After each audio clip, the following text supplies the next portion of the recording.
Praise the Lord. ದೇವನಾಮಕ್ಕೆ ಸ್ತೋತ್ರವಾಗಲಿ. I bring greetings to you all in the name of the Lord and Savior Jesus Christ. கர்த்தராகிய இயேசு கிறிஸ்துவின் நாமத்தினாலே உங்களுக்கு வாழ்த்துதலை கொண்டு வருகிறேன். ನಮ್ಮ ಕರ್ತನಾದ ಯೇಸು ಕ್ರಿಸ್ತನ ಮೂಲ ನಾಮದಲ್ಲಿ ನಿಮ್ಮೆಲ್ಲರಿಗೂ ನಾನು ಸ್ವಾಗತವನ್ನು ಹೇಳುವವನಾಗಿದ್ದೇನೆ. Glory to God in the name of the Lord Jesus Christ. பிதாவாகிய தேவனுக்கு கர்த்தராகிய இயேசு கிறிஸ்துவின் நாமத்தினாலே துதி கனம் உண்டாவதாக. ತಂದೆಯಾದ ದೇವರಿಗೆ ಯೇಸು ಕ್ರಿಸ್ತನ ನಾಮದ ಮೂಲಕವಾಗಿ ಮಹಿಮೆಯು ಮತ್ತು ಘನತೆಯೂ ಆಗಲಿ ಎಂದು ಬಿಡುತ್ತೇನೆ. இந்த நாளிலே நமக்கு தேவன் ஜீவனையும் பலனையும் ஆரோக்கியத்தையும் கொடுத்ததற்காக நாம் கர்த்தருக்கு நன்றி செலுத்த இந்த இடத்துக்கு வந்திருக்கிறோம். ದೇವರು ಈ ದಿನದಲ್ಲಿ ನಮಗೆ ಜೀವವನ್ನು ಬಲವನ್ನು ಮತ್ತು ಆರೋಗ್ಯವನ್ನು ದಯಪಾಲಿಸೋದಕ್ಕಾಗಿ ನಾವು ಈ ಒಂದು ಸ್ಥಳಕ್ಕೆ ಬಂದಿದ್ದೇವೆ. எத்தனை பேர் இந்த நேரத்தில் உயிரோடு ಇಲ್ಲ, ಅನೇಕರು ಈ ಒಂದು ಸಮಯದಲ್ಲಿ ಜೀವದಿಂದ ಇಲ್ಲ, ಆರೋಗ್ಯದಿಂದ ಇಲ್ಲ. ஆனால் நமக்கு கர்த்தர் இந்த கிருபையை கொடுத்திருக்கிறார். ಆ ಒಂದು ಕೃಪೆಯನ್ನು ಆದರೆ ದೇವರು ನಮಗೆ ಕೊಟ್ಟಿದ್ದಾನೆ. அதற்காக நாம் கர்த்தருக்கு நன்றி செலுத்த வேண்டும். ಆದ್ದರಿಂದ ನಾವು ಕರ್ತನಿಗೆ ಸ್ತೋತ್ರವನ್ನು ಹೇಳಬೇಕು. வாழுகிறது இந்த பூமியிலே ஒரு முறைதான். ಈ ಲೋಕದಲ್ಲಿ ನಾವು ಜೀವಿಸುವುದು ಕೇವಲ ಒಂದೇ ಬಾರಿ. Only one life to live on this earth, and that life also will pass away very soon. ನಾವು ಈ ಲೋಕದಲ್ಲಿ ಜೀವಿಸುವುದು ಕೇವಲ ಒಂದೇ ಜೀವನ, ಆ ಒಂದು ಜೀವನವು ಕೂಡ ಬೇಗನೆ ಗತಿಸಿ ಹೋಗುತ್ತದೆ. But what you are going to do with the Lord Jesus Christ in the rest of your life will remain forever and ever for the glory of God. ಆದರೆ ನಿಮ್ಮ ಜೀವಿತದಲ್ಲಿ ಯೇಸು ಕ್ರಿಸ್ತನಿಗೋಸ್ಕರ ನೀವೇನೆಲ್ಲ ಮಾಡ್ತೀರೋ ಅದನ್ನು ಮಾತ್ರ ನಿಮಗೆ ನಿತ್ಯಕ್ಕೂ ಇರುವಂತದ್ದಾಗಿದೆ. Amen, amen, hallelujah, hallelujah. இந்த வாழ்க்கை எனக்கு தான் கர்த்தர் கொடுத்திருக்கிறாரு. ಈ ಜೀವನವನ್ನು ದೇವರು ನನಗೆ ಕೊಟ್ಟಿದ್ದಾರೆ. இது எப்படி வேணாலும் செலவு பண்ணலாம், ಇದನ್ನು ಹೇಗಾದ್ರೂ ನಾನು ಖರ್ಚು ಮಾಡಬಹುದು.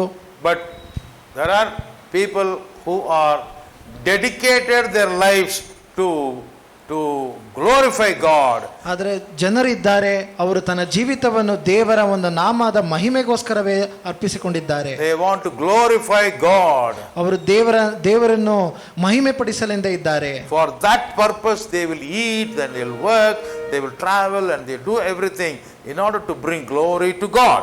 ಆ ಒಂದು ಉದ್ದೇಶದಿಂದಲೇ ಅವರು ಊಟ ಮಾಡುತ್ತಾರೆ, ಮಲಗುತ್ತಾರೆ, ಏಳುತ್ತಾರೆ, ಪ್ರಯಾಣ ಮಾಡುತ್ತಾರೆ. ಯಾಕಂದ್ರೆ ದೇವರ ನಾಮವನ್ನು ಮಹಿಮೆ ಪಡಿಸಲೆಂದು ಅವರು ಇರುತ್ತಾರೆ. இந்த பூமியிலே வாழ்வதே அவருடைய மகிமைக்காக. ಭೂಮಿಯಲ್ಲಿ ಜೀವಿಸುವುದೇ ಆತನ ನಾಮದ ಮಹಿಮೆಗೋಸ್ಕರ, அவருடைய மகிமைக்காக, ಆತನ ಮಹಿಮೆಗೋಸ್ಕರ. அல்லேலூயா, அல்லேಲೂಯಾ. அப்படி நினைத்து வாழுகிறவர்கள் தான், ಆ ರೀತಿ ನೆನೆಸಿ ಜೀವಿಸುವವರೇ, they will be rewarded highly in the heavenly realms. அப்படிப்பட்டவர்களுக்கு தான் பரலோகத்திலே மிகப்பெரிய மரியாதையும் கௌரவமும் கனமும் மகிமையும் கிரீடமும் கர்த்தர் கொடுக்க போகின்றார். ಆ ರೀತಿ ಜೀವನ ಮಾಡುವವರಿಗೆ ಮಾತ್ರ ಪರಲೋಕದಲ್ಲಿ ಅವರಿಗೆ ದೊಡ್ಡ ಒಂದು ಬಹುಮಾನವು, ಮರ್ಯಾದೆಯು, ಅಂತಸ್ತು ಸಿಗುವಂತದ್ದಾಗಿದೆ. அல்லேலூயா, அல்லேலூயா. ஆண்டவராக இயேசு கிறிஸ்து நம்ம எல்லாருக்கும் மாதிரியாக இருக்கிறார். The Lord Jesus Christ is our example for us to live our life on this earth. ಕರ್ತನಾದ ಯೇಸು ಕ್ರಿಸ್ತವು ಈ ಭೂಮಿಯಲ್ಲಿ ಯಾವ ರೀತಿಯಾಗಿ ಜೀವನ ಮಾಡುವುದು ಎಂಬುದಕ್ಕಾಗಿ ಆತನು ಒಳ್ಳೆಯ ಮಾದರಿಯಾಗಿದ್ದಾರೆ. எத்தனை பேருக்கு ஒத்துக்கிறீங்க? ಎಷ್ಟು ಮಂದಿ ನೀವು ಇದನ್ನು ಹೌದು ಎಂದು ಹೇಳುವವರಾಗಿದ್ದೀರಾ? ಯೇಸು ಕ್ರಿಸ್ತ தான் நமக்கு மாதிரி. ಹೌದು, ಯೇಸು ಕ್ರಿಸ್ತನೇ ನಮ್ಮ ಜೀವಿತಕ್ಕೆ ಒಬ್ಬ ಮಾದರಿಯಾಗಿದ್ದಾನೆ. அல்லேலூயா, அல்லேலூயா. ஆனா எத்தனை பேருடைய வாழ்க்கையில இயேசு கிறிஸ்துவுக்கு ஏற்பட்ட சூழ்நிலைகள் நம்முடைய வாழ்க்கையில நமக்கு வந்து கொண்டிருக்கிறது? ಎಷ್ಟು ಜನರಿಗೆ ತನ್ನ ಜೀವಿತದಲ್ಲಿ ಯೇಸು ಕ್ರಿಸ್ತನಿಗೆ ಬಂದಂತ ಬಾಧೆಗಳು ಅವರ ಜೀವನದಲ್ಲೂ ಬರುತ್ತಿದೆ. If you want to become the Lord Jesus Christ, if you want to become like Jesus Christ, ನೀವು ಯೇಸು ಕ್ರಿಸ್ತನಂತೆ ನೀವು ಆಗಬೇಕಾದರೆ there will be something that will happen in your life also. ಕೆಲವೊಂದು ಘಟನೆಗಳು ನಡೆಯುತ್ತವೆ ಯೇಸು ಕ್ರಿಸ್ತನ ಜೀವನದಲ್ಲಿ ನಡೆದ ಹಾಗೆ. அல்லேலூயா, அல்லேலூயா. நம்ம இயேசுவை பற்றி ஏற்கனவே நம்ம வேதத்திலே படித்திருக்கிறோம். ಯೇಸು ಕ್ರಿಸ್ತನ ಕುರಿತು ನಾವು ಆಗಲೇ ವೇದದಲ್ಲಿ ಓದಿದ್ದೇವೆ. அதனால நமக்கு என்ன நடந்தாலுமே, ಆದ್ದರಿಂದ ನಮಗೆ ಏನೇ ನಡೆದರೂ ಕೂಡ ಯೇಸು ಕ್ರಿಸ್ತನಿಗೆ ಬಂದ மாதிரி எனக்கு வந்துருச்சு ಬ್ರದರ್. ಯೇಸು ಕ್ರಿಸ್ತನಿಗೆ ಆದಂತೆ ನನಗೂ ಆಗಿತ್ತು ಸಹೋದರರೇ. Because I believe in the Lord Jesus Christ. ಯಾಕಂದ್ರೆ ನಾನು ಯೇಸು ಕ್ರಿಸ್ತನನ್ನು ನಾನು ನಂಬುತ್ತೇನೆ. The same thing is coming in my life. I am experiencing the same experience that Jesus Christ went through. ಯೇಸು ಕ್ರಿಸ್ತನಿಗೆ ಆದಂತೆ ನನಗೂ ಕೂಡ ನನ್ನ ಜೀವಿತದಲ್ಲಿ ಆಗುತ್ತಿದೆ. அப்படி நம்ம சொல்றோம். ಆ ರೀತಿಯಾಗಿ ನಾವು ಹೇಳ್ತೇವೆ. Hallelujah, hallelujah. ಆದರೆ what about the people who lived before Jesus Christ was born? Yesu Krista பிறப்பதற்கு முன்பாக வாழ்ந்த தேவனுடைய ಜನங்களுக்கு ಪಟ್ಟಿ என்ன சொல்லுவீர்கள்? ಯೇಸು ಕ್ರಿಸ್ತನ ಕಾಲಕ್ಕಿಂತ ಮುಂಚೆ ಜೀವಿಸಿ ಸತ್ತಂತ ಜನರನ್ನು ಕುರಿತು ನೀವೇನು ಹೇಳ್ತೀರಾ? ಅವರಿಗೂ ಕೂಡ ಕರ್ತನ ಬೋಧನೆ செய்திருப்பாரா? ಕರ್ತನು ಬೋಧನೆಯನ್ನು ಮಾಡಿದಿರುತ್ತಾರಾ? இன்னைக்கு கிறிஸ்துவனுடைய வாழ்க்கையை பற்றி அறிந்திருக்கிற நமக்கு எப்படி புரியுதோ அதுபோல அன்னைக்கு வாழ்ந்த பழைய ஏற்பாட்டு கால விசுவாசிகளுக்கும் நடந்திருக்கிறது. ಈ ಕಾಲದಲ್ಲಿ ಯೇಸು ಕ್ರಿಸ್ತನನ್ನು ಅರಿತಂತ ನಮಗೆ ಯಾವ ರೀತಿಯಾಗಿ ಯೇಸು ಕ್ರಿಸ್ತನನ್ನು ಕುರಿತು ಯೇಸು ಕ್ರಿಸ್ತನಂತೆ ನಮಗಾಗುತ್ತದೋ ಅದೇ ರೀತಿಯಾಗಿ ಹಳೆ ಒಡಂಬಡಿಕೆಯಲ್ಲೂ ಕೂಡ ಜೀವಿಸಿದ ಜನರಿಗೂ ಕೂಡ ಅದೇ ರೀತಿಯಾಗಿ ಆಗಿರುತ್ತದೆ. There are a lot of similarities. ಅನೇಕ ಸಾಮ್ಯತೆಗಳು ಉಂಟು. How you look at the life of Jesus, the same way some people had gone through the same kind of similar experiences. ಯೇಸು ಕ್ರಿಸ್ತನ ಜೀವನದಲ್ಲಿ ಯಾವ ರೀತಿಯಾಗಿ ಒಂದು ನಿದರ್ಶನಗಳು ಆಗಿದವೋ ಅದೇ ರೀತಿಯಾಗಿ ಅನೇಕರ ಜೀವಿತದಲ್ಲೂ ಕೂಡ ಅದೇ ಆದಂಥ ಒಂದು ನಿದರ್ಶನಗಳನ್ನು ಆಗಬಹುದು, ನಡೆಯುವುದನ್ನು ನೋಡಬಹುದು. For example, ಉದಾಹರಣೆಗೆ who you are thinking about? ನೀವು ಯಾರ ಬಗ್ಗೆ ಅನ್ಕೋತಾ ಇರ್ಬೋದು? Becoming a sacrifice. ಒಂದು ಬಲಿಯಾಗಿದ್ದಾರೆ. Jesus Christ is the Lamb of God. ಯೇಸು ಕ್ರಿಸ್ತನೇ ದೇವರ ಕುರಿಮರಿಯು. அதே மாதிரி ஒரு ஆளை கையும் காலையும் கட்டி பலிபீடத்து மேல வச்சு கொலை பண்ற சீனை யாருக்காவது பார்த்திருக்கீங்களா? ಅದೇ ರೀತಿಯಾಗಿ ಒಬ್ಬ ವ್ಯಕ್ತಿಯನ್ನು ಕೈಯನ್ನು ಕಟ್ಟಿ ಒಂದು ಯಜ್ಞ ವೇದಿಯ ಮೇಲೆ ಇಟ್ಟು ಕೊಲೆ ಮಾಡುವುದನ್ನು ನೀವು ನೋಡಿದ್ದೀರಾ ಆ ದೃಶ್ಯನ? Yes. ஈசாக்கை பத்தி நான் படிக்கிறோம். ಇಸಾಕನನ್ನು ಕುರಿತು ನಾವು ಓದುತ್ತೇವೆ. ஆனா ஈசாக்கு உண்மையிலே சாகல. ಆದ್ರೆ ಇಸಾಕನು ನಿಜವಾಗ್ಲೂ ಸಾಯಲಿಲ್ಲ. ஆனா ஈசாக்கை பார்க்கும்போது நமக்கு ಯಾರು ஞாபகத்துக்கு வருது? ಆದ್ರೆ ಇಸಾಕನನ್ನು ನೋಡುವಾಗ ನಮಗೆ ಯಾರ ಕುರಿತು ನಮಗೆ ಜ್ಞಾಪಕವಾಗುತ್ತದೆ? Amen. Hallelujah, hallelujah. Yesu Kristu ದೇವனுக்கு பிரியமாய் இருந்தார். ಯೇಸು ಕ್ರಿಸ್ತನು ದೇವರಿಗೆ ಪ್ರಿಯನಾಗಿ ನಡೆದುಕೊಂಡನು. பிதாவுக்கு உண்மை உத்தமமாய் அவர் வேலை செய்தார். ತಂದೆಗೆ ಉನ್ನತವಾಗಿಯೂ ಉತ್ತಮವಾಗಿ ಆತನು He was faithful to his father. ತಂದೆಗೆ ನಂಬಿಗಸ್ತನಾಗಿದ್ದನು. Without his will he did not do anything. ಆ ತಂದೆಯ ಚಿತ್ತವಿಲ್ಲದೆ ಯೇಸು ಕ್ರಿಸ್ತನು ಏನನ್ನೂ ಮಾಡಲಿಲ್ಲ. Every day he was walking with God the Father. ಪ್ರತಿ ದಿನವೂ ತಂದೆಯಾದ ದೇವರೊಟ್ಟಿಗೆ ಆತನು ನಡೆಯುವವನಾಗಿದ್ದನು. Night and day he was praying to God the Father. ರಾತ್ರಿ ಹಗಲು ತಂದೆಯಾದ ದೇವರಲ್ಲಿ ಪ್ರಾರ್ಥನೆ ಮಾಡುತ್ತಿದ್ದನು. Throughout life Jesus was walking with the Father. He never got separated from the Father. ಜೀವನವಿಡೀ ತಂದೆಯಾದ ದೇವರನ್ನ ಒಟ್ಟಿಗೆ ಆತನು ನಡೆಯುವವನಾಗಿದ್ದನು. ಎಂದಿಗೂ ಆತನು ತಂದೆಯಿಂದ ತನ್ನನ್ನು ದೂರವಾಗಿ ಇರಿಸಲೇ ಇಲ್ಲ. இந்த அனுபவம் உங்களுக்கு இருக்குதா? ಈ ಒಂದು ಅನುಭವ ನಿಮಗೆ ಇದೆಯಾ? உங்களுக்கு இருக்குதா? ನಿಮಗಿದೆಯಾ? எனக்கு இருக்குதான்னு கேட்டா இல்ல. ನನಗಿದೆಯಾ ಅಂತ ಕೇಳಿದ್ರೆ ನನಗಿಲ್ಲ. ஆனா வேதத்துல படிக்கும்போது ஒரு மனுஷன் 300 வருஷம் நடந்திருக்கிறான் ஆண்டவரோட. ಆದರೆ ವೇದದಲ್ಲಿ ಒಬ್ಬ ವ್ಯಕ್ತಿಯನ್ನು ಕುರಿತು ಓದುವಾಗ 300 ವರ್ಷ ಇದೇ ರೀತಿಯಾಗಿ ದೇವರೊಟ್ಟಿಗೆ ನಡೆಯುವವನಾಗಿದ್ದನು. ಯಾರದು? அனோக்கை பத்தி நான் படிக்கும்போது ಅನೋಕನನ್ನು ಕುರಿತು ನಾವು ಓದುವಾಗ ಯೇಸು ಕ್ರಿಸ್ತುவை நமக்கு ஞாபகப்படுத்துகிறார். ಯೇಸು ಕ್ರಿಸ್ತನನ್ನು ಕುರಿತು ನಮಗೆ ಜ್ಞಾಪಕ ಮಾಡುವವನಾಗಿದ್ದಾನೆ. ಆದರೆ ಅವನು ಯೇಸುவை போல பரிசுத்தவான் இல்ல. ಆದರೆ ಯೇಸುವಂತೆ ಆತನು ಪರಿಶುದ್ಧವಂತ ಮನುಷ್ಯನಲ್ಲ. ಅವನು ಪಾಪಿதான். ಅವನು ಪಾಪಿಯೇ. ஆனால் தேவ இரக்கத்தை பெற்றுக்கொண்டான். ಆದರೆ ದೇವರ ಕರುಣೆಯನ್ನು ಹೊಂದಿದ್ದಾನೆ. ಓಕೆ, இப்போ ಬಲಿಯ ಪತಿ சொன்னா நமக்கு ஈசாக்கு ஞாபகத்துக்கு வரா. ಬಲಿಯನ್ನು ಕುರಿತು ನಾವು ಹೇಳುವಾಗ ಇಸಾಕನು ನಮಗೆ ಜ್ಞಾಪಕ ಬರುತ್ತಾನೆ. நடக்கிறத பத்தி சொன்னா நமக்கு ಯಾರು ஞாபகத்துக்கு வரா? ದೇವರೊಟ್ಟಿಗೆ ನಡೆಯುವುದನ್ನು ಕುರಿತು ನಾವು ಯೋಚಿಸುವಾಗ ಯಾರು ನಮ್ಗೆ ಜ್ಞಾಪನ ಬರ್ತಾರೆ? ಏನೋಕ ஞாபகத்துக்கு வரா? ಅನೋಕನು ಜ್ಞಾಪನ ಬರ್ತಾನೆ. ஹல்லேலூயா, ஹல்லேலூயா. அதே மாதிரி அற்புதங்களையும் அதிசயங்களையும் செய்த ஒரு மிகப்பெரிய ஒரு ஆளு. ಅದ್ಭುತಗಳನ್ನು ನಡೆಸಿದಂತ ದೊಡ್ಡ ವ್ಯಕ್ತಿ ಅತಿಶಯಗಳನ್ನು ಮಹತ್ ಕಾರ್ಯಗಳನ್ನು ಮಾಡಿದಂತ ಒಬ್ಬ ವ್ಯಕ್ತಿ. ಕಡಲೇ ಬೆಳಗ್ದುಟ, ಅದರ ಭಯಂಕರವಾದ ದೊಡ್ಡ ಒಂದು ಸಮುದ್ರನ ವಿಭಾಗಿಸಿದನು. அந்த மாதிரி ஒரு ஆளு. ಅಂತ ಒಂದು ವ್ಯಕ್ತಿ ಯಾರು? ಮೋಸೆ. கடல் அலைகள் எழும்போது be silent, quiet அப்படின்னு சொன்ன உடனே, இயேசுக்கு சொன்ன உடனே அப்படியே கடல் அப்படியே ಶಾಂತಮಾಯಿ ಮಾರಿಯது. ಸಮುದ್ರವು ಅಲ್ಲೋಲ ಕಲ್ಲೋಲವಾಗ ಯೇಸು ಕ್ರಿಸ್ತನ ಕೈ ಚಾಚಿ ಆತನು ಸಮಾಧಾನವಾಗಿರುವಂತ ಹೇಳುವಾಗ ಅದು ಯಾವ ರೀತಿಯಾಗಿ ಶಾಂತವಾಯಿತು ಅದೇ ರೀತಿಯಾಗಿ பழைய ஏற்பாட்டு காலத்தில் பார்க்கும்போது மோசே நமக்கு இயேசுவை ஞாபகப்படுத்துகிறான். ಹಳೆ ಒಡಂಬಡಿಕೆಯಲ್ಲಿ ನೋಡುವಾಗ ಮೋಶೆಯು ನಮಗೆ ಯೇಸು ಕ್ರಿಸ್ತನನ್ನು ಕುರಿತು ಜ್ಞಾಪಕ ಪಡಿಸುವವನಾಗಿದ್ದಾನೆ. ஹல்லேலூயா, ஹல்லேலூயா, praise the Lord, praise the Lord. அந்த மாதிரி ಅದೇ ರೀತಿಯಾಗಿ இயேசுவுக்கு வாழ்க்கையில் நம்ம என்னென்னலாம் பார்க்குறோமோ அது போல அநேக சம்பவங்கள் ஒரு மனிதனுடைய வாழ்க்கையில பார்க்கிறோம். ಯೇಸು ಕ್ರಿಸ್ತನ ಜೀವಿತದಲ್ಲಿ ಯಾವುದೆಲ್ಲ ಒಂದು ಘಟನೆಗಳನ್ನು ನೋಡ್ತೇವೆ, ಅದೇ ರೀತಿಯಾಗಿ ಒಬ್ಬ ವ್ಯಕ್ತಿಯಲ್ಲಿ ನಾವು ಅದೇ ಘಟನೆಗಳನ್ನು ನೋಡ್ತೇವೆ. இது நான் பலமுறை நான் கொடுத்த மெசேஜ் தான். ஆனால் புதுசாக கேட்குற மாதிரி நீங்களும் கேட்பீங்க, நானும் புதுசாக சொல்கிற மாதிரியே நான் சொல்லுவேன். ಈ ಒಂದು ಸಂದೇಶನ ಅನೇಕ ಸರ್ತಿ ನಾನು ನಿಮಗೆ ಕೊಟ್ಟಿದ್ದೇನೆ. ನೀವು ಹೊಸದಾಗಿ ಕೇಳುವಂತೆ ಈಗ ನೀವು ಕೇಳುತ್ತಿದ್ದೀರಾ, ನಾನು ಕೂಡ ಹೊಸದಾಗಿ ಕೊಡುವಂತೆ ನಾನು ಕೊಡ್ತಿದ್ದೇನೆ. அல்லேலூயா. ಅಲ್ಲೇಲೂಯಾ. நம்ம கற்றுக்கொண்டே இருக்கலாம், ನಾವು ಕಲಿತುಕೊಂಡೇ ಇರಬಹುದು, கற்றுக்கொண்டு தான் ஆகணும்.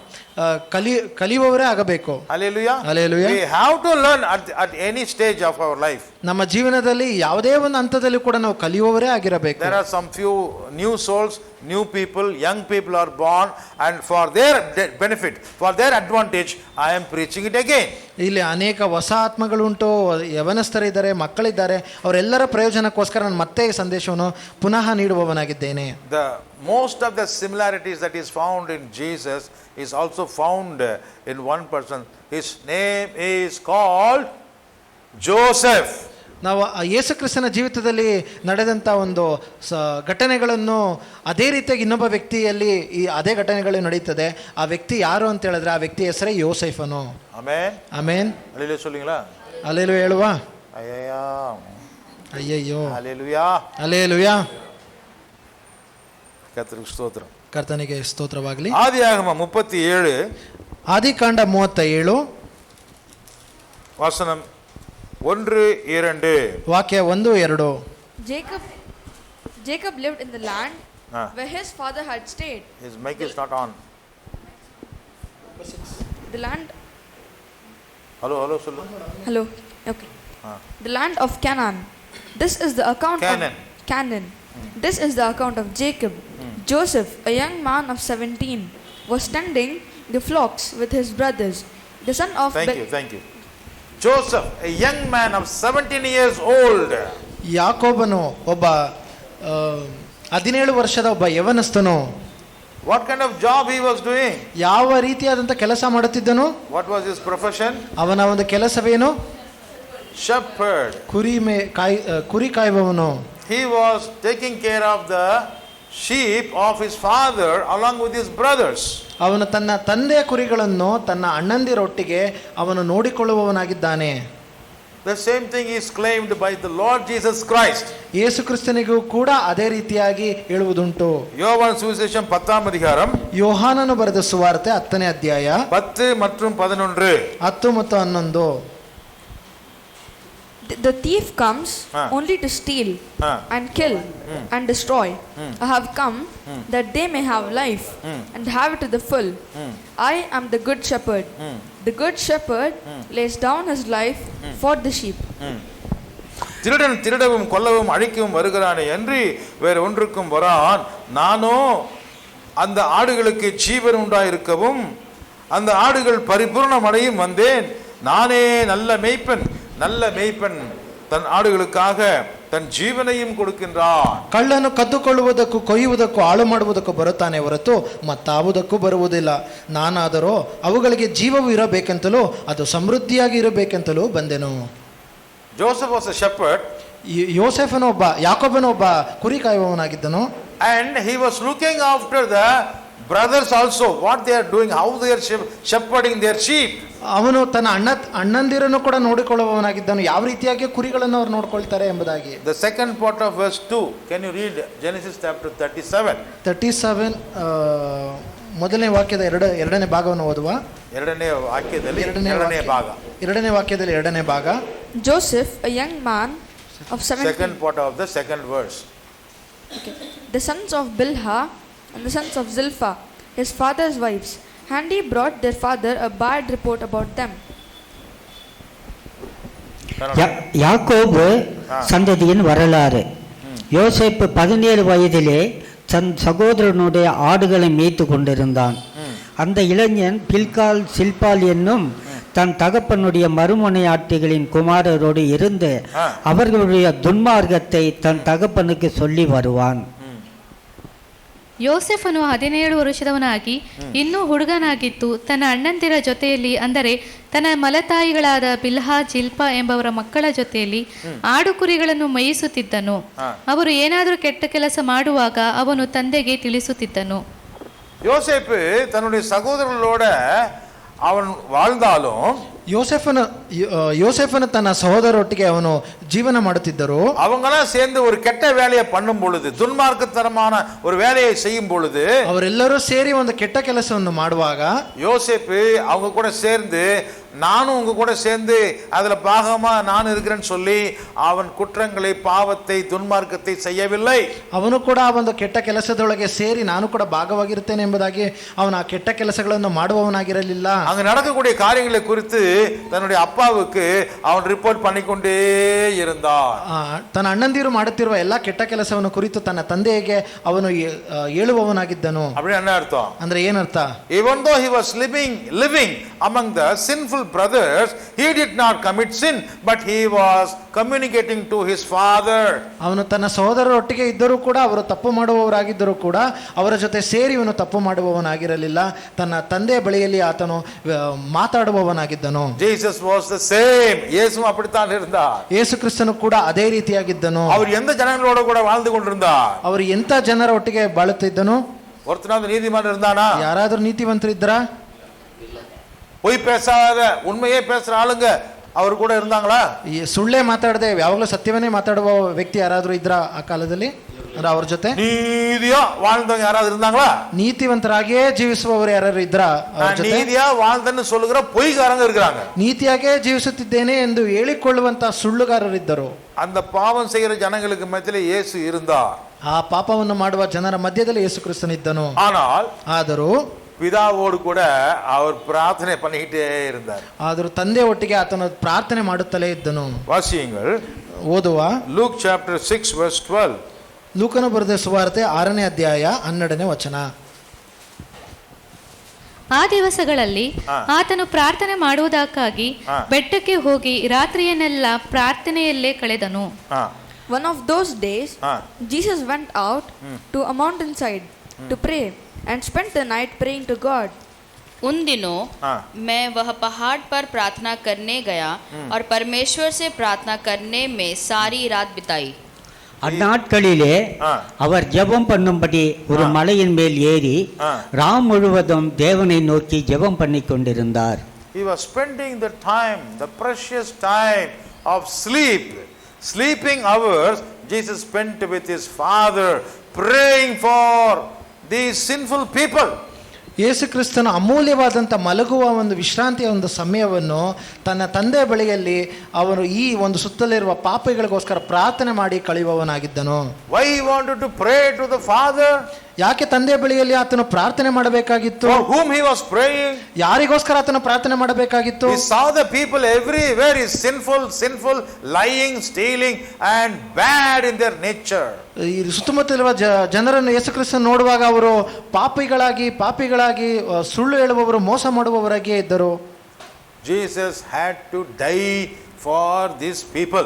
ಯೇಸು ಕ್ರಿಸ್ತನ ಅವರಿಗೋಸ್ಕರವೇ ಸಾಯಬೇಕಾಗಿತ್ತು. He has to shed his own blood for such people. ಅಂತ ಒಂದು ಜನರಿಗೋಸ್ಕರ ಯೇಸು ಕ್ರಿಸ್ತನ ತನ್ನ ಸ್ವಂತ ರಕ್ತವನ್ನು ಕೊಡಬೇಕಾಗಿತ್ತು. Joseph reported to the father about their sins of the brothers. ಯೋಸೇಫನು ತನ್ನ ಅಣ್ಣಂದಿರ ಪಾಪವನ್ನು ಕುರಿತು ತಂದೆಯ ಬಳಿಯಲ್ಲಿ ಆತನು ರಿಪೋರ್ಟ್ ಮಾಡಬೇಕಾಗಿತ್ತು.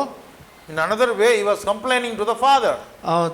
ತಂದೆ ಬಳಿಯಲ್ಲಿ ಅವನು ಇನ್ನೊಂದು ವಿಧದಲ್ಲಿ ಹೇಳಬೇಕಾದ್ರೆ ಅವನು ಚಾಡಿ ಹೇಳುವವನಾಗಿದ್ದನು. He was giving the bad report about the brothers. ತನ್ನ ಸಹೋದರನ ಕುರಿತು ಅವನು ಕೆಟ್ಟ ಒಂದು ಚಾಡಿಯನ್ನು, ಅವರು ಕೆಟ್ಟ ಕೆಲಸ ಮಾಡುವ ಚಾಡಿಯನ್ನು ಕುರಿತು ಅವನು ಹೇಳುತ್ತಿದ್ದನು. But what Jesus would have prayed? ಆದರೆ ಯೇಸು ಕ್ರಿಸ್ತನು ಏನು ಪ್ರಾರ್ಥನೆ ಮಾಡಿರಬಹುದು? ಯೇಸು என்ன சொல்லிருப்பார் பிதாவுகிட்ட? ಯೇಸು ಕ್ರಿಸ್ತನು ಏನು ಹೇಳಿರಬಹುದು ತಂದೆಯ ಬಳಿಯಲ್ಲಿ? ஆண்டவரே, இந்த பேதுரு பயங்கரமான ஒரு ஜோக்கரா இருக்கிறான் ஆண்டவரே. ದೇವರೇ, ಪೇತ್ರನು ದೊಡ್ಡ ಒಬ್ಬ ನಗು ಮನುಷ್ಯನಾಗಿದ್ದಾನೆ. இன்னொருத்தன் எதெடுத்தாலும் சந்தேகம் முடிச்சனா இருக்கிறான் ஆண்டவரே. ಇನ್ನೊಬ್ಬ ನೋಡಿದ್ರೆ ಬರೀ ಎಲ್ಲದರಲ್ಲೂ ಸಂದೇಹ ಮಾಡುವವನಾಗಿದ್ದಾನೆ. ரெண்டு பேர் இருக்கானுங்க, அவனுங்க பேச்சை கேட்கறதில்ல, அவனுக்கு ஒரு மாதிரி ரிபலியஸா இருக்கானுங்க. ಇನ್ನಿಬ್ಬರಿದ್ದಾರೆ, ಅವರು ನನ್ನ ಮಾತೇ ಕೇಳೋದಿಲ್ಲ, ತುಂಬಾ ಗಟ್ಟಿಯಾಗಿದ್ದಾರೆ. இன்னொருத்தன் ஏமாந்தா என்னை காட்டி கொடுக்க ரெடியா நிக்கிறான், காசு கொடுத்தா போதும். ಇನ್ನೊಬ್ಬ ಇದ್ದಾನೆ, ನನ್ನ ಹಿಡ್ಕೊಡಕ್ಕೆ ಕಾಯ್ತಾ ಇದ್ದಾನೆ, ಅವ್ನಿಗೆ ಯಾರು ದುಡ್ಡು ಕೊಟ್ರೆ ಸಾಕು. இன்னொருத்தன் கூடவே இருக்கிறான், தெரியவே தெரியாது சொல்றதுக்கு ரெடியா நிக்கிறான். ಇನ್ನೊಬ್ಬ ಜೊತೆಗೆ ಇದ್ದಾನೆ, ಆದ್ರೆ ಅವನು ಯಾರು ಬಂದು ಕೇಳಿದ್ರೆ ಅವ್ನು ನಂಗೆ ಗೊತ್ತೇ ಇಲ್ಲ ಅಂತ ಹೇಳೋದಕ್ಕೆ ಸಿದ್ಧವಾಗಿದ್ದಾನೆ. தெரியாதே பிரதர், எனக்கு ஒண்ணுமே சொல்லலையே யாருமே. ಗೊತ್ತಿಲ್ಲ ಬ್ರದರ್, ನನ್ಗೆ ಯಾರು ಏನು ಹೇಳಿಲ್ವಲ್ಲ. ಯಾರು ಇವರಾ ಮೇಸಿಯಾವಾ? ಇವರ ಮೇಸಿಯಾನಾ? தெரியவே தெரியாது எனக்கு. ನಂಗೆ ಗೊತ್ತಿಲ್ವಲ್ಲ. இந்த மாதிரி ஆளுங்க தான் என் கூட இருக்கிறாங்க. ಇಂಥ ಜನಗಳೇ ನನ್ನ ಸುತ್ತಮುತ್ತಲಿದ್ದಾರೆ. எங்க போனாலும் குருடனுங்க, செவிடனுங்க, குஷ்டரோகிங்க, அசுத்தனுங்க, பாவிங்க. ಎಲ್ಲೇ ಹೋದ್ರೂ ಕೂಡ ನನಗೆ ಕಿವುಡ್ರು ಅಶುದ್ಧರು ಪಾಪಿಗಳೇ. கம்ப்ளைண்ட் பண்ணல, ಕಂಪ್ಲೇಂಟ್ ಮಾಡ್ತಾ ಇಲ್ಲ. இவங்களுக்காக ஆண்டவரே நான் என் வேலையை முடிச்சிட்டு நான் வரேன். ಇವರಿಗೋಸ್ಕರ ನನ್ನ ಕೆಲಸವನ್ನು ನಾನು ಮುಗಿಸಿ ಬರುತ್ತೇನೆ ತಂದೆಯೇ. அல்லேலூயா. ಅಲ್ಲೇಲೂಯಾ. ಯೇಸು ಕ್ರಿಸ್ತನು என்ன பண்ணாரு? ಏನ್ ಮಾಡಿದ್ರು? He was interceding before the Father between the sinners and the holy God. ಯೇಸು ಕ್ರಿಸ್ತನು ಏನು ಮಾಡ್ತಾ ಇದ್ರು ಅಂತ ಹೇಳಿದ್ರೆ, ಪಾಪಿಗಳ ಮತ್ತು ಪರಿಶುದ್ಧ ದೇವರ ಮಧ್ಯದಲ್ಲಿ ವಿಜ್ಞಾಪನೆ ಮಾಡುವವನಾಗಿದ್ದನು. அப்படிப்பட்ட ஒரு ஷெப்பர்ட் தான் இயேசு கிறிஸ்து. ಆ ರೀತಿಯಾದಂತ ಒಬ್ಬ ಕುರುಬನೇ ಯೇಸು ಕ್ರಿಸ್ತನು. அல்லேலூயா. Alleluia. Joseph was also a shepherd. ಈ ಯೋಸೇಫನು ಕೂಡ ಒಬ್ಬ ಕುರುಬನು. Jesus also a good shepherd. ಯೇಸು ಕ್ರಿಸ್ತನು ಕೂಡ ಒಳ್ಳೆಯ ಕುರುಬನು. Hallelujah. Hallelujah. Joseph did not die for his brothers, but Jesus died for the sheep. ಯೋಸೇಫನು ತನ್ನ ಸಹೋದರರಿಗೋಸ್ಕರ ಸಾಯಲಿಲ್ಲ, ಆದರೆ ಯೇಸು ಕ್ರಿಸ್ತನು ತನ್ನ ಕುರಿಗಳಿಗೋಸ್ಕರ ಆತನು ಮರಣ ಹೊಂದಿದನು. And one more similarities. ಇನ್ನೊಂದು ಹೋಲಿಕೆ ಉಂಟು. Chapter 37 Genesis, ಆದಿಕಾಂಡ 37 verse 3. ಮೂರನೇ ವಾಕ್ಯ. 37 ಮೂರನೇ ವಚನத்தை ವಾಸಿಪೋம். Now Israel loved Joseph more than any of his other sons, because he had been born to him in his old age, and he made a richly ornamented robe for him. Okay. இஸ்ரவேலின் முதிர் வயதிலே யோசேப்பு தனக்கு பிறந்ததினால் இஸ்ரவேல் தன் குமாரர் எல்லாரிலும் அவனை அதிகமாய் நேசித்து, யோசேப்பை அதிகமாய் நேசித்து அவனுக்கு பல வருணமான அங்கிகளை செய்வித்தான். ಅಂಗಿயை செய்வித்தார். ಯೋಸೆಫನು ಇಸ್ರಾಯೇಲನಿಗೆ ಮುಪ್ಪಿನಲ್ಲಿ ಹುಟ್ಟಿದವನಾದ್ದರಿಂದ ಇಸ್ರಾಯೇಲನು ಅವನನ್ನು ತನ್ನ ಎಲ್ಲಾ ಮಕ್ಕಳಿಗಿಂತ ಹೆಚ್ಚಾಗಿ ಪ್ರೀತಿಸಿ ಯೋಸೇಫನಿಗೆ ಹೆಚ್ಚಾದ ಪ್ರೀತಿಯನ್ನು ಕೊಟ್ಟು ಅವನಿಗೆ ನಿಲುವಂಗಿಯನ್ನು ಮಾಡಿಸಿಕೊಟ್ಟಿದ್ದನು. इज़राइल अपने सब पुत्रों से बढ़कर यूसुफ से प्रीति रखता था, क्योंकि वह उसके बुढ़ापे का पुत्र था, और उसने उसके लिए एक रंग बिरंगा अरंखा बनवाया. யோசேப்பு அவனுடைய அம்மா வந்து ரேச்சல். யோசேஃபன தாய் ಬಂದು ரேச்சல். யாக்கோபுக்கு ரொம்ப பிடிச்ச ஒரு மகனாக யோசேப்பு இருந்ததுக்கு காரணம் ரேச்சல். ಯಾಕೋಬನಿಗೆ ತುಂಬ ಒಂದು ಇಷ್ಟವಾದ ಮಗನಾಗಿ ಯೋಸೆಫನಿದ್ದನು. ಅದಕ್ಕೆ ಕಾರಣ ಯಾರು ಅಂದರೆ ರೇಚಲ್. அல்லேலூயா. அல்லேலூயா. ಆದರೆ பிதாவாகிய தேவன், ತಂದೆಯಾದ ದೇವರು ಯೇಸುವಿನ ಮೇಲೆ ಅನ್ಬಾ ಇರ್ತಾರ್. ಯೇಸು ಕ್ರಿಸ್ತನ ಮೇಲೆ ಪ್ರೀತಿ ಉಳ್ಳವನಾಗಿದ್ದನು. ಎದನಾಲ? ಯಾವುದರಿಂದ? Because of the way he conducted his life. அவர் எப்படிப்பட்டவராக வாழ்ந்தாரோ அந்த வாழ்க்கையை பார்த்து 30வது வயதிலே தான் பிதாவாகிய தேவன் ಸರ್ಟಿಫಿಕೇಶನ್ கொடுக்கிறார். ಯೇಸು ಕ್ರಿಸ್ತನು ಯಾವ ರೀತಿಯಾಗಿ ಜೀವಿಸಬೇಕೋ ಆ ರೀತಿಯಾಗಿ ಜೀವಿಸಿ ತಂದೆಯನ್ನು ಅವರು ಮೆಚ್ಚಿಸಿದ್ದರಿಂದ 30ನೇ ವರ್ಷದಲ್ಲಿ ಯೇಸು ಕ್ರಿಸ್ತನಿಗೆ ತಂದೆಯು ಸರ್ಟಿಫಿಕೇಟ್ ಅನ್ನು ಕೊಡುವವರಾಗಿದ್ದರು. ಏನು ಹೇಳಿದ್ರು? Matthew chapter 3 verse 17. ಮತ್ತಾಯ 3:17. ಮತ್ತಾಯ 3:17 ತೆಗೆದುವ. ಆಗ ಈತನು ಪ್ರಿಯನಾಗಿರುವ ನನ್ನ ಮಗನು ಈತನನ್ನು ನಾನು ಮೆಚ್ಚಿದ್ದೇನೆ ಎಂದು ಆಕಾಶವಾಣಿ ಆಯಿತು. और देखो यह भविष्यवाणी हुई, आकाशवाणी हुई, यह मेरा पुत्र है जिससे मैं अत्यंत प्रसन्न हूँ. And a voice from heaven said, This is my son, whom I love. With him I am well pleased. அன்றியும் வானத்திலிருந்து ஒரு சத்தம் உண்டாகி, இவர் என்னுடைய நேசகுமாரன், இவரில் பிரியமாயிருக்கிறேன் என்று உரைத்தது. ஹல்லேலூயா. ஹல்லேலூயா. ಯೇಸುவை பற்றி நாம் எந்தெந்த இடத்துலலாம் வாசிக்கிறோமோ, ನಾವು ಯೇಸುವಿನ ಕುರಿತು ಎಲ್ಲೆಲ್ಲ ನಾವು ಓದುತ್ತೇವೋ, Jesus was very very careful about the will of the Father and the work of God, and about his righteousness, and about his kingdom, and about his name. Jesus was concerned about the Father all the time. ಯೇಸು ಕ್ರಿಸ್ತನು ಯಾವಾಗಲೂ ಜಾಗ್ರತೆ ಉಳ್ಳವನಾಗಿದ್ದನೋ, ಆತನು ತನ್ನ ತಂದೆಯ ಚಿತ್ತ ಮಾಡುವುದನ್ನು, ತನ್ನ ತಂದೆಯ ಒಂದು ಘನತೆಯನ್ನು ಕಾಪಾಡುವುದರಲ್ಲಿ, ತನ್ನ ದೇವರ ವಾಕ್ಯವನ್ನು ನೆರವೇರಿಸುವುದರಲ್ಲಿ ಯಾವಾಗಲೂ ಆತನು ಜಾಗರೂಕತೆಯಿಂದ ಇರುವವನಾಗಿದ್ದನು. Hallelujah. Hallelujah. That was the secret why the Father loved Jesus Christ. ಅದೇ ಒಂದು ಕಾರಣವಾಗಿದೆ. ಯಾಕೆಂದರೆ ತಂದೆಯು ಯಾವ ಅದೇ ಒಂದು ಕಾರಣವಾಗಿದೆ ತಂದೆಯು ಮಗನಾದ ಯೇಸು ಕ್ರಿಸ್ತನನ್ನು ಪ್ರೀತಿಸಲು. அதே மாதிரி தான் யோசேப்புக்கு அண்ணன் தம்பி நிறைய பேர் இருக்காங்க. ಅದೇ ರೀತಿಯಾಗಿ ಯೋಸೆಫನನ್ನು ಕೂಡ ಅವನಿಗೆ ಅನೇಕ ಅಣ್ಣ ತಮ್ಮಂದಿರಿದ್ದರು. ஆனால் இவன் ராகேலினுடைய மகனாக இருப்பதனால மட்டுமல்ல, ಅವನು ಆದರೂ ಕೂಡ ಯೋಸೆಫನು ರಾಹೇಳಲ ಆಗಿರುವ ಕಾರಣ ಮಾತ್ರವಲ್ಲ, he was not taking part with his sinful bad brothers, but he was attached with the father. ಅವನು ತನ್ನ ಅಣ್ಣಂದಿರ ಒಂದು ಪಾಪ ಕೃತ್ಯಗಳಲ್ಲಿ ಭಾಗಿಗಳಾಗದೆ ತಂದೆ ಒಟ್ಟಿಗೆ ಆತನು ಅಂಟಿಕೊಂಡು ಇರುವವನಾಗಿದ್ದನು. Many times some of our children will complain. ಅನೇಕ ವೇಳೆಯಲ್ಲಿ ನಮ್ಮ ಒಂದು ಮಕ್ಕಳು ನಮಗೆ complaint ಮಾಡುವವರಾಗಿದ್ದಾರೆ. Daddy, why are you scolding me? Why are you hitting me? Look at my older brother. Look at my sister. They are also doing the same thing. I followed them. Why you are hitting me? ಅನೇಕ ವೇಳೆ ನಮ್ಮ ಮಕ್ಕಳು ಈ ರೀತಿಯಾಗಿ ಹೇಳ್ತಾರೆ, ಯಾಕೆ ನಂಗೆ ಹೊಡಿತಾ ಇದೆಯಾ, ಅಣ್ಣ ನೋಡು ಅದೇ ಕೆಲಸ ಮಾಡ್ತಾನಲ್ಲ, ಆ ಅಕ್ಕ ನೋಡು ಅದೇ ಕೆಲಸ ಮಾಡ್ತಾರಲ್ಲ, ನನಗೆ ಮಾತ್ರ ಯಾಕೆ ಹೊಡಿತೀಯ ನೀನು ಎಂಬುದಾಗಿ ಅವರು ಚಾಡಿ ಹೇಳೋರಾಗಿದ್ದಾರೆ. We are trying to cover our sins because of others. ನಾವು ನಮ್ಮ ಪಾಪವನ್ನು ನಾವು ಮುಚ್ಚುತ್ತೇವೆ ಯಾಕೆಂದ್ರೆ ಬೇರೆಯವ್ರನ್ನ ತೋರಿಸಿ. But Joseph did not do like that. ಯೋಸೆಫನ ಆ ರೀತಿಯಾದಂಥ ಒಂದು ಕಾರ್ಯವನ್ನು ಆತನು ಮಾಡಲಿಲ್ಲ. His life is like a type of Jesus. ಆತನ ಒಂದು ಜೀವನವು ಯಾವ ರೀತಿಯಾಗಿತ್ತು ಅಂದರೆ ಯೇಸು ಕ್ರಿಸ್ತನ ತರಹ ಇತ್ತು. His brothers are all bad examples, but he was different. ಅವನ ಸಹೋದರರೆಲ್ಲರೂ ಒಂದು ಕೆಟ್ಟ ಉದಾಹರಣೆ ಆಗಿದ್ದರೂ ಕೂಡ ಇವನು ವ್ಯತ್ಯಾಸವಾಗಿದ್ದನು. How did he know that they were all bad? ಅವನಿಗೆ ಹೇಗೆ ಗೊತ್ತಿತ್ತು ಅವರೆಲ್ಲರೂ ತಪ್ಪಾದ ಒಂದು ಉದಾಹರಣೆ ಆಗಿದ್ದಾರೆ ಎಂಬುದಾಗಿ? They did not obey the father's instructions. ಅವರು ತನ್ನ ತಂದೆಯ ಮಾತನ್ನು ಕೇಳಲಿಲ್ಲ. You understand? ಅರ್ಥ ಆಯ್ತಾ ನಿಮಗೆ? The father sent them to one place. ತಂದೆಯು ಒಂದು ಸ್ಥಳಕ್ಕೆ ಅವರನ್ನು ಕಳಿಸುತ್ತಾನೆ. But they will not stay there. They will be roaming around some other place. ಆದರೆ ಅಲ್ಲೋಗಿ ಅವರು ಇರೋದಿಲ್ಲ, ಅದ್ಬಿಟ್ಟು ಎಲ್ಲ ಕಡೆ ಅವರು ಸುತ್ತುವವರಾಗಿದ್ದಾರೆ. And when they come back to the father, ಅವರು ತಿರುಗಿ ತಂದೆಯ ಬಳಿಗೆ ಬರುವಾಗ they will not tell the truth to the father. ತಂದೆಯ ಬಳಿಯಲ್ಲಿ ನಿಜ ಹೇಳುವುದಿಲ್ಲ ಅವರು. Daddy, you sent us to Shechem, but we went to somewhere else, Gilgal. ತಂದೆ ನಮ್ಮನ್ನು ನೀವು ಶೆಕೆಮ್ಗೆ ಕಳಿಸಿದೆ, ಆದರೆ ನಾವು ಅಲ್ಲಿ ಇರಲಿಲ್ಲ, ನಾವು ಗಿಲ್ಗಾಲ್ಗೆ ಹೋಗಿದ್ದೇವೆ. Why did he go there? ಯಾಕೆ ಏನಕ್ಕೆ ಅಲ್ಲೋದೆ? Because of I saw a girl, I saw a friend, that's why Daddy, I took my sheep there. They will not tell. ಯಾಕೆಂದ್ರೆ ಅಲ್ಲೊಂದು ಹುಡುಗಿ ನೋಡಿದೆ, ಅಲ್ಲಿ ನನಗೆ ಫ್ರೆಂಡ್ ಸಿಕ್ಕಿದ್ರು, ಅದಕ್ಕೋಸ್ಕರ ನನ್ನ ಕುರಿಗಳನ್ನ ಅಲ್ಲಿ ಕರ್ಕೊಂಡೋದೆ ಎಂಬುದಾಗಿ ಅವ್ರು ನಿಜ ಹೇಳುವುದಿಲ್ಲ. They will hide the truth from the father. ಅವರು ತನ್ನ ತಂದೆ ಬಳಿಯಿಂದ ಅವರು ಸತ್ಯವನ್ನು ಮುಚ್ಚಿಡುವವರಾಗಿದ್ದರು. And then he will reveal. Who? Joseph will tell the father, no daddy, this is what really happened. ಆದರೆ ಯೋಸೆಫನು ಹೋಗಿ ಅದನ್ನು ನಿಜ ಹೇಳ್ತಾನೆ. ಏನಂತ ಹೇಳಿದ್ರೆ, ಈ ರೀತಿ ಆಗಲಿಲ್ಲ, ನಿಜವಾಗಿ ಆಗಿದ್ದು ಇದು. ಅಪ್ಪ ಅಣ್ಣನಿಗೆ ಪೈ சொல்றானுங்க. ಅಪ್ಪ ಅಣ್ಣ ಸುಳ್ಳು ಹೇಳ್ತಾ ಇದ್ದಾನೆ.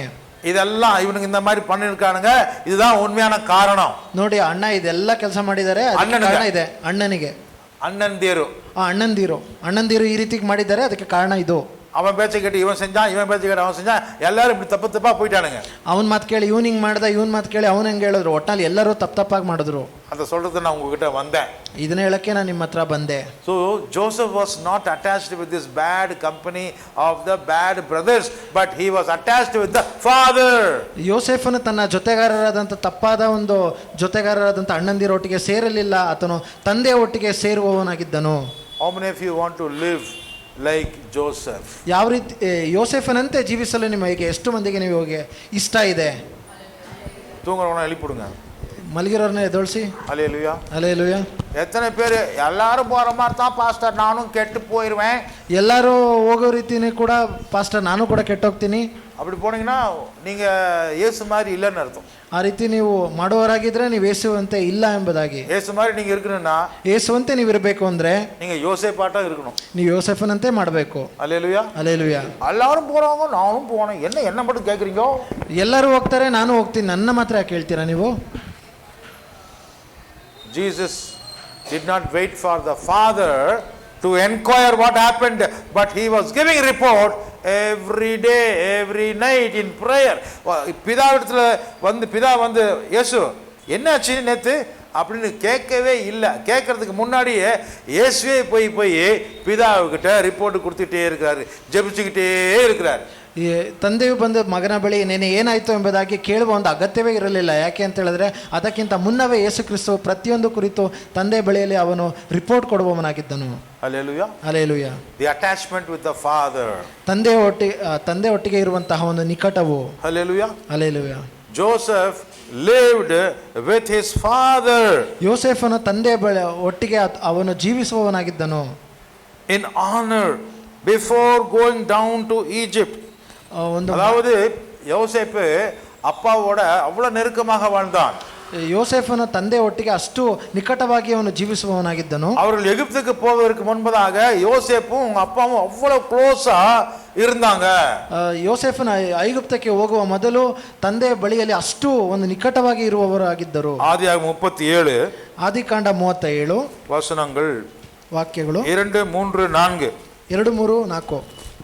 ಯಾಕೋಬನ ಮಕ್ಕಳ ಚರಿತ್ರೆ. ಯೋಸೇಫನು 17 ವರ್ಷದವನಾಗಿ ಇನ್ನೂ ಹುಡುಗನಾಗಿದ್ದು ತನ್ನ ಅಣ್ಣಂದಿರ ಜೊತೆಯಲ್ಲಿ, ಅಂದರೆ ತನ್ನ ಮಲತಾಯಿಗಳಾದ ಬಿಲ್ಹಾ ಜಿಲ್ಪಾ ಎಂಬವರ ಮಕ್ಕಳ ಜೊತೆಯಲ್ಲಿ ಆಡುಕುರಿಗಳನ್ನು ಮೇಯಿಸುತ್ತಿದ್ದನು. ಅವರು ಏನಾದರೂ ಕೆಟ್ಟ ಕೆಲಸ ಮಾಡುವಾಗ ಅವನು ತಂದೆಗೆ ತಿಳಿಸುತ್ತಿದ್ದನು. ಯೋಸೇಫನು ಇಸ್ರಾಯೇಲನಿಗೆ ಮುಪ್ಪಿನಲ್ಲಿ ಹುಟ್ಟಿದವನಾದ್ದರಿಂದ ಇಸ್ರಾಯೇಲನು ಅವನನ್ನು ತನ್ನ ಎಲ್ಲಾ ಮಕ್ಕಳಿಗಿಂತ ಹೆಚ್ಚಾಗಿ ಪ್ರೀತಿಸಿ ಅವನಿಗೆ ನಿಲುವಂಗಿಯನ್ನು ಮಾಡಿಸಿಕೊಟ್ಟಿದ್ದನು. ಅವನ ಅಣ್ಣ ತಮ್ಮಂದಿರು, ನಮ್ಮ ತಂದೆ ತನ್ನ ಎಲ್ಲಾ ಮಕ್ಕಳಿಗಿಂತಲೂ ಇವನನ್ನೇ ಹೆಚ್ಚಾಗಿ ಪ್ರೀತಿಸುತ್ತಾನೆಂದು ನೋಡಿ ಯೋಸೇಫನನ್ನು ಹಗೆ ಮಾಡಿ ಅವನೊಡನೆ ಸ್ನೇಹ ಭಾವದಿಂದ ಮಾತಾಡಲಾರದೆ ಹೋದರು. This is the account of Jacob. Joseph, a young man of 17, was tending the flocks with his brothers, the sons of Bilhah and sons of Zilpah, his father's wives, and he brought their father a bad report about them. Now Israel loved Joseph more than any other of his other sons, because he had been born to him in his old age, and he made a richly ornamented robe for him. 4. When his brothers saw that their father loved him more than any of them, they hated him. The father loved Joseph more than any of them. Any of them. Read it clearly. When his brothers தமிழ்ல யாக்கோபுடைய சந்ததியின் வரலாறு. யோசேப்பு 17 வயதிலே தன் சகோதரனுடைய ஆடுகளை மேய்த்து கொண்டிருந்தான். அந்த இளைஞன் பில்கால் சில்பால் என்னும் தன் தகப்பனுடைய மறுமனையாட்டிகளின் குமாரரோடு இருந்து அவர்களுடைய துன்மார்க்கத்தை தன் தகப்பனுக்கு சொல்லி வருவான். இஸ்ரவேலின் முதிர் வயதிலே யோசேப்பு தனக்கு பிறந்ததினால் இஸ்ரவேல் தன் குமாரர் எல்லாரிலும் அவனை அதிகமாய் நேசித்து அவனுக்கு பல வருணமான அங்கியை செய்வித்தான். அவனுடைய சகோதரர் எல்லாரிலும் அவனை தன் தகப்பன் அதிகமாய் நேசிக்கிறதை அவன் சகோதரர் கண்டபோது அவனுடைய பட்சமாய் பேசாமல் அவனை பகைத்தார்கள். ఆమేన్. తెలుగులో చదువుదులా. యాకోబు వంశవళి ఇది. యోసేపు 17 వాడై తన సహోదరులతో కూడా మందను మేపుచుండెను. అతడు చిన్నవాడై తన తండ్రి భార్యలైన బిల్హా కుమారుల యొద్దను జిల్పా కుమారుల యొద్దను ఉండెను. అప్పుడు యోసేపు వారి చెడుతనమును గూర్చిన సమాచారము వారి తండ్రి యొద్దకు తెచ్చుచుండువాడు. మరియు యోసేపు ఇశ్రాయేలు వృద్ధాప్యమందు పుట్టిన కుమారుడు గనుక తన కుమారులందరికంటే ఎక్కువగా అతని ప్రేమించి అతని కొరకు విచిత్రమైన నిలుపు అంగటి కుట్టించెను. అతని సహోదరులు తన తండ్రి అతనిని తమ అందరికంటే ఎక్కువగా ప్రేమించుట చూచినప్పుడు వారు అతని మీద పగపట్టి అతనిని క్షేమ సమాచారమైనను అడుగలేకపోయిరి. హల్లెలూయా. ಹಲ್ಲೆಲೂಯಾ. நான் இங்க சொல்ல வந்த பாயிண்ட் என்னன்னு சொன்னா, ಇಲ್ಲಿ ನಾನು ಹೇಳಕ್ ಬಂದಂತ ಒಂದು ಪಾಯಿಂಟ್ ಏನಂದ್ರೆ, எகிப்து தேசத்திற்கு அடிமைகளாக போவதற்கு முன்பதாக, ಐಗುಪ್ತ ದೇಶಕ್ಕೆ ಒಂದು ದಾಸರಾಗಿ ಹೋಗುವ ಮುನ್ನ, before the children of Israel were taken into the land of Egypt, Joseph was the only one who was attached with the Father so intimately, so closely that the Father loved him more than all. ಐಗುಪ್ತ ದೇಶಕ್ಕೆ ಐಗುಪ್ತ ದೇಶಕ್ಕೆ ಯಾಕೋಬನ ಮಕ್ಕಳು ಸೆರೆಯುವ ಮೊದಲು ಯೋಸೆಫನು ಮಾತ್ರ ತನ್ನ ತಂದೆ ಒಟ್ಟಿಗೆ ಆತನು ನಿಕಟವಾಗಿ ಒಂದು ಇರುವವನಾಗಿದ್ದನು, ತಂದೆಯ ಒಟ್ಟಿಗೆ ಆತನು ಸೇರಿಕೊಂಡು ಒಟ್ಟಿಗೆ ಜೀವಿಸುವವನಾಗಿದ್ದನು. His children were not in honor in sight of the father. அப்பா வந்து மற்ற பசங்களை மதிக்கவே இல்லை, ஏன்னா அவனுக்கு ஒருத்தனுமே ஒழுங்கு கிடையாது. ತಂದೆಯೊತ್ತು ಬೇರೆ ಯಾವ ಮಕ್ಕಳನ್ನು ಯೋಸೆಫನ್ನು ಹೊರತುಪಡಿಸಿ ಮಿಕ್ಕಿದ ಯಾರನ್ನೂ ಆತನು ಒಳ್ಳೆಯದಾಗಿ ನೋಡಲಿಲ್ಲ, ಯಾಕಂದ್ರೆ ಅವರ ಕ್ರಿಯೆಗಳು ಸರಿ ಇರಲಿಲ್ಲ. ஆதாம் மனுஷன் உண்டு பண்ணப்பட்ட நாளிலிருந்து அவன் தான் ஆண்டவருக்கு ரொம்ப க்ளோஸா இருந்தான் இல்லையா? ಆದಾಮನು ಉಂಟಾದಂಥ ದಿನದಿಂದ ದೇವರೊಟ್ಟಿಗೆ ನಿಕಟವಾಗಿದ್ದದ್ದು ಯಾರು ಅಂದ್ರೆ ಅವನೇ ಅಲ್ಲವೇ? ಆದರೆ அவன் தேவனை விட்டு பிரிந்தான், ಅವನು ದೇವರನ್ನು ಬಿಟ್ಟು ಅವನು ಬೇರ್ಪಟ್ಟನು, பொண்டாட்டியோட சேர்ந்து கொண்டான், ಹೆಂಡತಿಯೊಟ್ಟಿಗೆ ಸೇರಿದನು, ಸರ್ಪತ್ತೋட சேர்ந்து பேசிட்டான், ಸರ್ಪದೊಟ್ಟಿಗೆ ಸೇರಿ ಮಾತಾಡಿದನು, உலகத்தின் வாழ்க்கையிலே ಮುಳುಗಿ விட்டான், ಲೋಕದ ಜೀವನದಲ್ಲಿ ಮುಳುಗಿ ಹೋದನು, தேவனை விட்டு விலகி போய்விட்டான், ದೇವರನ್ನು ಬಿಟ್ಟು ಹೋದನು. ஆதியிலிருந்தே கூட இருந்தவர் ஒரே ஒருத்தர் தான், ಆದಿಯಿಂದಲೇ ಜೊತೆಗಿದ್ದವನು ಒಬ್ಬನು ಮಾತ್ರ. யோவான் சுவிசேஷம் ಯೋಹಾನನು ಬರೆದ ಸುವಾರ್ತೆ 1 அதிகாரம் 1ನೇ ಅಧ್ಯಾಯ ವಚನಗಳು 1 மற்றும் 2. 1 ಮತ್ತು 2. John Gospel chapter 1 verses 1 and 2. ಆದಿಯಲ್ಲಿ ವಾಕ್ಯವಿತ್ತು, ಆ ವಾಕ್ಯವು ದೇವರ ಬಳಿಯಲ್ಲಿತ್ತು, ಆ ವಾಕ್ಯವು ದೇವರಾಗಿತ್ತು, ಆ ವಾಕ್ಯವೆಂಬವನು ಆದಿಯಲ್ಲಿ ದೇವರ ಬಳಿಯಲ್ಲಿದ್ದನು. आदि में वचन ಎರಡನೇ ವಾಕ್ಯ ಆಯ್ತಾ? In the beginning was the Word, and the Word was with God, and the Word was God. He was with God. He was with God from the beginning. In the beginning, yes. आदि में वचन था और वचन परमेश्वर के साथ था और वचन परमेश्वर था, यही आदि में परमेश्वर के साथ था.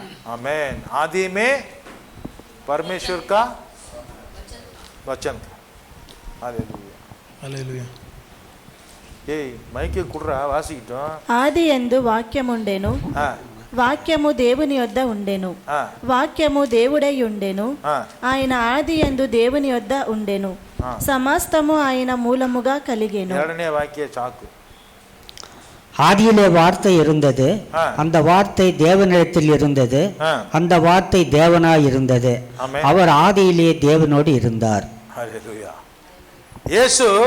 ಯೇಸುವು ஒருத்தர் தான், ಒಬ್ಬನೇ மனுஷ அவதாரம் எடுத்தவர், ಮನುಷ್ಯನ ಅವತಾರ ತೆಗೆದವನು, மனுஷனோட வாழ்ந்தவர், ಮನುಷ್ಯನೊಟ್ಟಿಗೆ ಜೀವಿಸಿದವನು, மனிதர்களுடைய மத்தியிலே அவர் வந்து கூடாரம் போட்டிருந்தார், ಮನುಷ್ಯರ ಮಧ್ಯದಲ್ಲಿ ಗೂಡಾರ ಹಾಕಿದವನು ಆತನೇ. அப்படிதான் பைபிள் சொல்லுது. ಆ ರೀತಿಯಾಗಿ ಸತ್ಯವೇದ ಹೇಳುತ್ತದೆ. யோவான் எழுதின சுவிசேஷம் ಯೋಹಾನನು ಬರೆದ ಸುವಾರ್ತೆ 1 அதிகாரம் 1ನೇ ಅಧ್ಯಾಯ.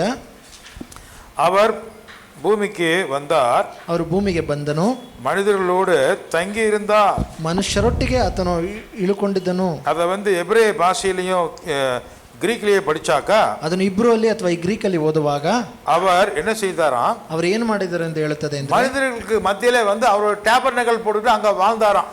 ಅಲ್ಲಿ ಮನುಷ್ಯರ ಮಧ್ಯದಲ್ಲಿ ಆತನು ಗುಡಾರವನ್ನು ಕಟ್ಟಿಕೊಂಡು ಜೀವಿಸಿದನಂತೆ.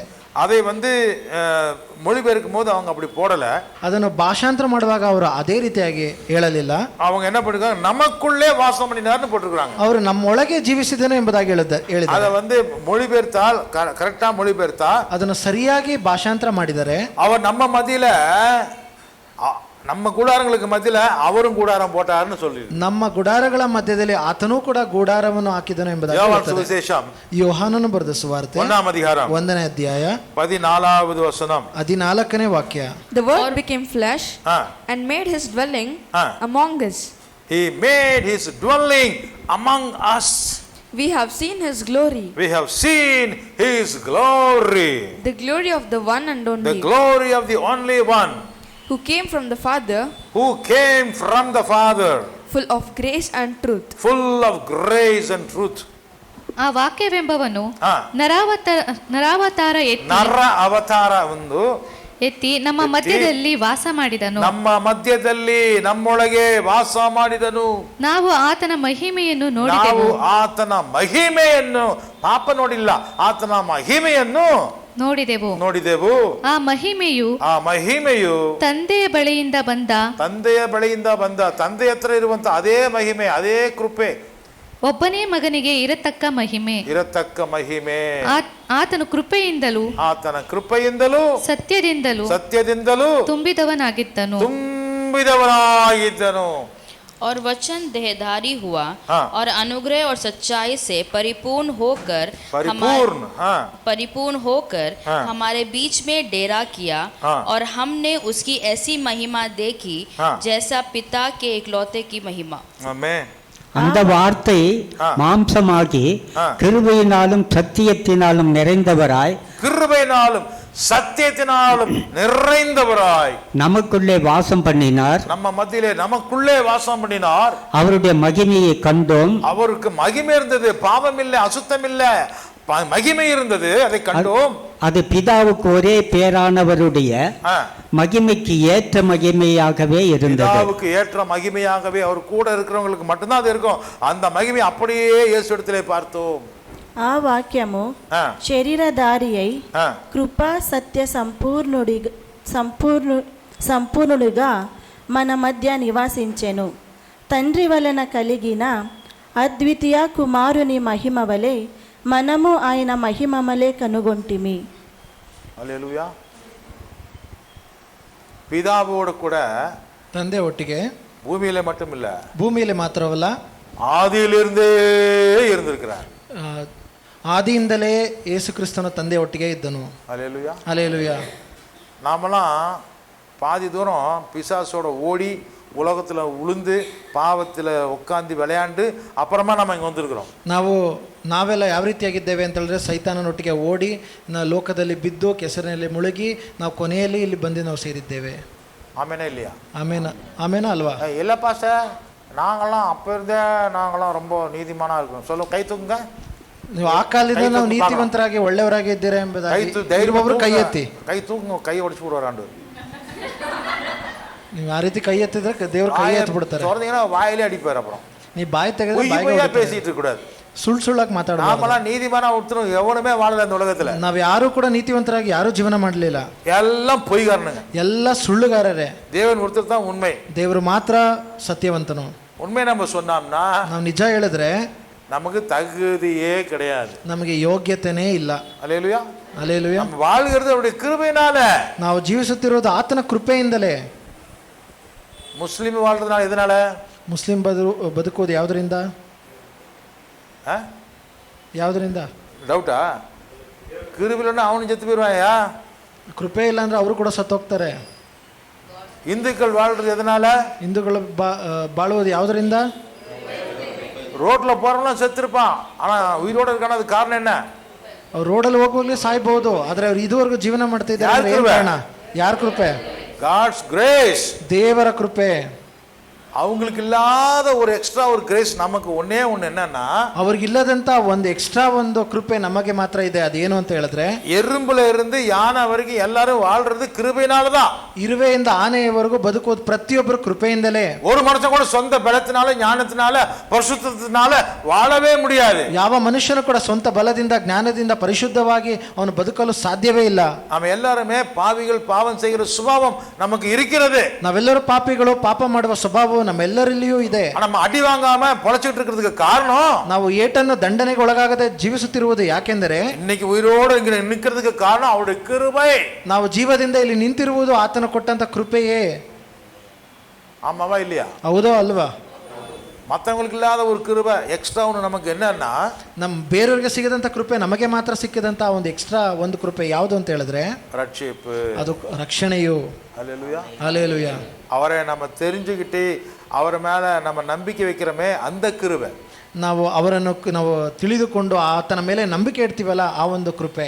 அதனால அவர் நமக்கு கொடுக்கக்கூடிய மன்னிப்பு, ಅದರ ಮೂಲಕವಾಗಿ ದೇವರು ನಮಗೆ ಕೊಡುವಂತಹ ಒಂದು ಕ್ಷಮಾಪಣೆ, அவர் உங்களுக்கு கொடுக்குற போதனை, ಅವರು ನಿಮಗೆ ಕೊಡುವಂತಹ ಬೋಧನೆ.